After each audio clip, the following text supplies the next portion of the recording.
Kentang putar. Hai semua, Assalamualaikum. Berjumpa lagi bersama Mok Teh. Alhamdulillah. Di resipi kali ini Mok Teh akan kongsikan dengan anda resipi kentang putar. Okey, biasa kentang putar ni kalau pergi KFC memanglah kan mesti order kentang putar ataupun ayam goreng dia tu kan. Itulah. Okey, kali ni Mok Teh akan share resipi macam mana nak buat kentang putar yang sedap ni. Okey. Dan pasti anak-anak kita memang menggemari kentang putar, kan? Termasuklah kita sendiri kan. Okey. Tak perlu susah-susah, kita buat aja kentang putar homemade. Okey, jangan buang masa. Jom sediakan bahan-bahannya. Baik, mula-mula kita sediakan kuah ataupun sos kentang putar ni dulu ya. Sediakan 1 biji bawang Holland, 2 ulas bawang putih, 1 sudu margarin, 1 ketul cube ayam, sedikit sos cili, sedikit sos tomato, 2 sudu sos tiram, 1 sudu serbuk lada hitam, 1 cawan air, 1 sudu kicap manis. Okey, baik. Bawang Holland dan bawang putih Mok Teh akan potong dadu. Okey. Okey, Mok Teh mula potong bawang. Okey, ketepikan yang lain lah. Okey. Untuk bawang putih ni sebenarnya kita potong tak perlu nak nipis-nipis sangat, potong tebal-tebal pun tak apa sebab ni kita akan tumis dia dan potonglah macam bawang bawang Holland tu. Okey. Mok Teh potong dadu lah. Okey. Okey, sebenarnya kalau nak guna bawang besar biasa pun boleh. Okey. Kalau bawang Holland Mok Teh rasa lagi sedap sebenarnya. Okey. Tapi kalau tak ada boleh je bawang merah besar tu kan. Bawang besar tu tak ada apa masalah pun boleh je buat. Tapi kalau bawang Holland dan bawang besar tu lebih baik memilih bawang Holland, lagi lebih sedap lah rasanya. Okey, dah siap Mok Teh potong. Okey, masukkan dalam pinggan lah. Okey, nanti kita akan tumis dia. Okey. Sebenarnya tak susah pun buat kentang putar ni. Okey. Lagi kalau macam nak ubah cita rasa kan, bolehlah sekali-sekala buat kan.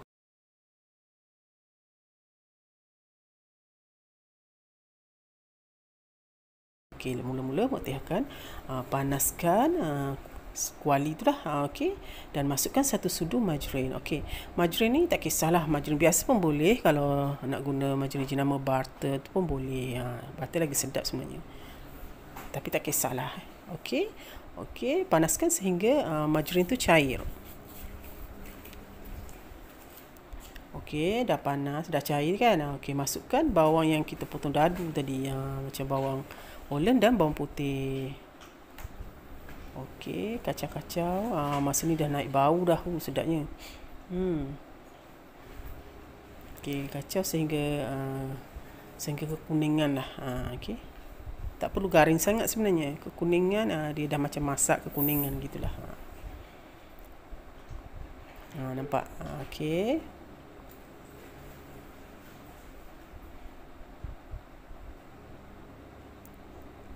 Okey, lebih kurang macam ni lah. Okey. Tak perlu garing sangat sebenarnya. Okey. Lepas tu boleh campurkan dengan 1 cawan air. Okey.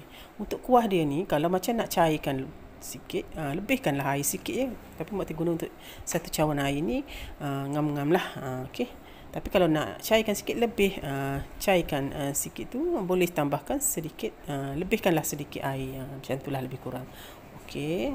Mok Teh renekkan sehingga dia mendidih. Nampak dia dah hampir mendidih. Okey, dah mendidih ni kan. Okey, Mok Teh masukkan sedikit sos cili. Okey. Ni sos cili ni kalau tak nak letak pun tak ada masalah sebenarnya, tapi kalau nak letak pun boleh. Okey, sedap juga sebenarnya. Okey, lepas tu sedikit sos tomato. Sos tomato dan sos cili ni kalau tak nak letak pun tak apa. Yang penting sos tiram. Okey, lepas tu 2 sudu sos tiram. Masukkan 2 sudu sos tiram ya. Okey, sos tiram ni yang menyedapkan. Sos tiram dan cube ayam tadi tu. Okey. Okey, kacau sebati. Lepas tu ini serbuk lada hitam. Masukkan 1 sudu serbuk lada hitam. Tapi terpulanglah kalau macam nak rasa lebih-lebih. Kan lah, kalau nak kurangkan ya. Sesuai selera. Okey, kacau. Lepas tu masukkan 1 ketul kiu ayam. Okey, kiu ayam ni boleh ganti kepada secukup rasa pun boleh. Kan macam-macam lah perasa boleh ganti. Stok ayam pun boleh. Kan. Kita guna cube pun boleh sebab dia perasa ayam lah. Okey. Cube perasa ayam. Okey, kacau-kacau sehingga sebati semualah. Okey, nampak dia dah hampir pekat tu kan. Okey.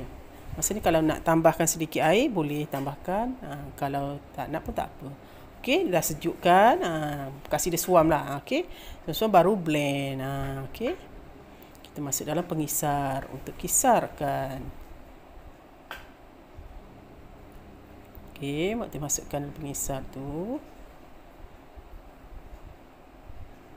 Okey, masa ni Mak Teh tak campur kicap lagi tau. Okey, nanti kalau nak terus campur kicap masa ni pun dah boleh. Tapi Mak Teh campur lepas pada Mak Teh blend. Sebab apa? Masa kita blend dia, lepas kita blend, warna dia akan pucat. Tu Mak Teh letak kicap tu selepas blend. Baru warna dia nampak cantik lah. Nampak terang cantik. Kita tak nampak pudar. Okey, nampak. Ni Mak Teh dah blend ringkaskan. Dia nampak macam pudar kan. Sebab kita dah blend dia nampak macam pudar. Dan nak cantikkan color dia lepas pada blend tu, Mak Teh akan masukkan 1 sudu kicap manis. Supaya color dia tu nampak cantik lah, nampak terang cantik, nampak kehitaman dia tu cantik lah. Okey, masukkan 1 sudu kicap manis. Kicap jalin ni Mak Teh masukkan. Nampak? Kan warna dia dah bertukar cantik lah, nampak macam dia macam terang sikit kan daripada tadi pudar. Okey. Itu salah satu tips juga tu. Okey. Jangan masuk kicap dulu, kicap masuk last. Jadi warna dia cantik lah. Okey, sos nampaknya dah siap. Itu je, ringkas je kan. Okey, sos untuk kentang putah dah siap. Okey, lepas tu kita ketepikan, kita akan fokus pada buat kentang ni pula. Okey, kentang putah tu. Okey, ni sos kentang putah ataupun kuah lah. Okey. Okey, sos kentang putah dah siap. Ketepikan, kita rebus pula kentang dahulu, terlebih dahulu. Okey, untuk rebus kentang kita perlukan bahan-bahan. Okey, 5 biji kentang dan sedikit garam untuk merebus. Itu je bahannya untuk merebus kentang. Okey. Dan untuk buat kentang dia tu, kentang putah tu kita perlukan kentang yang telah dilenyek tu kita perlukan sedikit serbuk lada hitam dan 2 ataupun 4 sudu susu cair. Okey, baik. Baik, kentang 5 biji kentang ni Mak Teh akan bersihkan terlebih dahululah. Okey, macam biasa bersihkan. Okey, sebab kadang-kadang kentang ni ada lumpur kan yang melekat. Okey, pastikan bersihlah. Baik, lepas dah bersih tu Mak Teh akan potong 4 bahagian.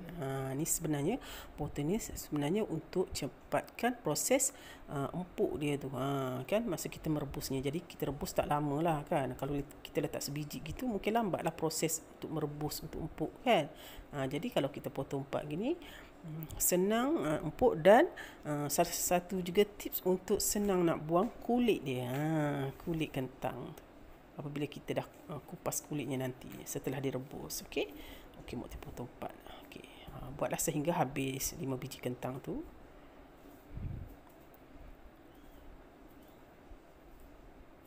Okey.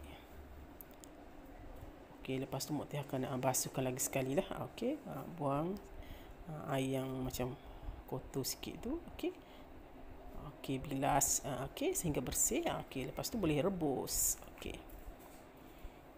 Rebuslah sehingga mendidih. Masukkan sedikit garam, air dan sedikit garam. Okey, rebus macam biasalah. Okey, sehingga kentang kita ni empuk lah. Okey, Mak Tir cucuk dengan lidi nak tahu dia empuk ke tak. Maknanya kalau dah tercucuk tu, dalam tu senang nak cucuk tu, maknanya dia dah empuk lah. Okey, Mak Tir teruskan, nampak panas lagi tu. Okey, Mak Tir akan biarkan seketika. Lepas tu baru Mak Tir kopek kulit dia tu. Nampak senang je sebenarnya. Okey. Kalau kita potong macam gitu memang dia senang lah. Senang empuk dan senang nak kopek kulitnya tu. Okey. Kupas kulitnya tu, okey, sehingga kesemuanya habis. Baik, inilah yang Mak Tir dah kupas kulit tu. Okey, lepas tu lenyekkan kentang tadi. Okey. Lenyek sehingga dia halus tau. Halus dah hancur lah. Seelok-eloknya halus. Tapi ada setengah orang dia kisar.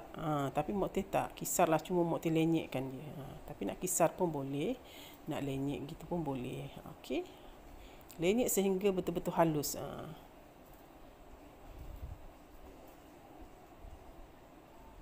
Okey, tekan-tekan. Sebenarnya kentang ni dia senang apabila dah empuk, dia senang je. Kalau kita tekan tu dia senang, dia hancur dan halus. Okey. Baik. Lepas tu Mak Tir akan campurkan dengan susu cair. Dan Mak Tir masukkan dulu serbuk lada hitam, sedikit serbuk lada hitam. Baru Mak Tir masukkan susu lah. Okey.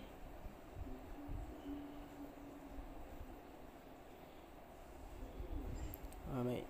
Okey, kacau sebati dulu. Okey. Untuk buat kentang putar ni cuma masukkan serbuk lada hitam, sedikit serbuk lada hitam dan susu cair. Okey, kalau anda tak ada susu cair, anda juga boleh guna susu pekat manis pun boleh, semua akan tambah air je, tak ada masalah pun sebenarnya. Yang mana ada kat rumah je, dan namanya homemade kan. Itulah. Okey, lepas tu masukkan 2 ataupun 4 sudu susu cair. Kenapa Mak Tir cakap 2 ataupun 4 sudu? Sebab ni kadang-kadang kita tengok kepada kentang kita. Okey, kalau dia macam terlalu macam tak ada air gitu kan, nampak tak basah gitu kan. Okey, boleh tambah lagi susunya sehingga 2 ataupun 4 susu tu. Okey, jangan terlalu banyak lah, takut cair susah nak bentukkan pula. Okey, nampak Mak Tir dah tambah 4 sudu susu cair tadi, dia dah nampak cantik dah. Nampak tak? Kentangnya pun dah jadi macam cantik lah. Walaupun ini Mak Tir lenyek saja. Okey, lepas tu cedoklah dengan sudu dan hidangkan. Ataupun anda boleh bentukkan dengan tangan pun boleh. Buat bulat-bulat macam Mak Tir bentukkan dengan tangan je. Kan. Lepas tu curahlah sos kentang putar tadi ke atas kentang putar tu. Nampak tak? Memang sedap. Rasa dia memang sedap tau. Walaupun homemade, memang rasanya macam KFC juga tau. Okey, anda kena try dan cuba tau. Anak-anak anda pasti sukakannya tau. Sebab Mak Tir yakin kalau pergi KFC mesti anak-anak akan minta kentang putar kan. Inilah salah satunya, kita boleh cuba pelbagaikan resipi atau menu untuk anak-anak kita. Senang bukan? Ini adalah satu idea kita untuk buat sarap ataupun makanan kegemaran anak-anak kita. Okey, nampak Mak Tir cuba ceduk dengan sudu tu. Nampak memang sedap. Okey, anda kena try tau. Okey, itulah sedikit sebanyak perkongsian daripada Mak Tir buat kentang putar homemade ni. Walaupun homemade tapi rasa dia seakan KFC juga tau. Okey, Mak Tir rasa di sini dulu perkongsian Mak Tir untuk kali ini. Mak Tir harap anda semua boleh ikut step by step. Dan insyaAllah kita akan jumpa lagi di lain siaran. Okey, bye. Sampai jumpa lagi. Assalamualaikum.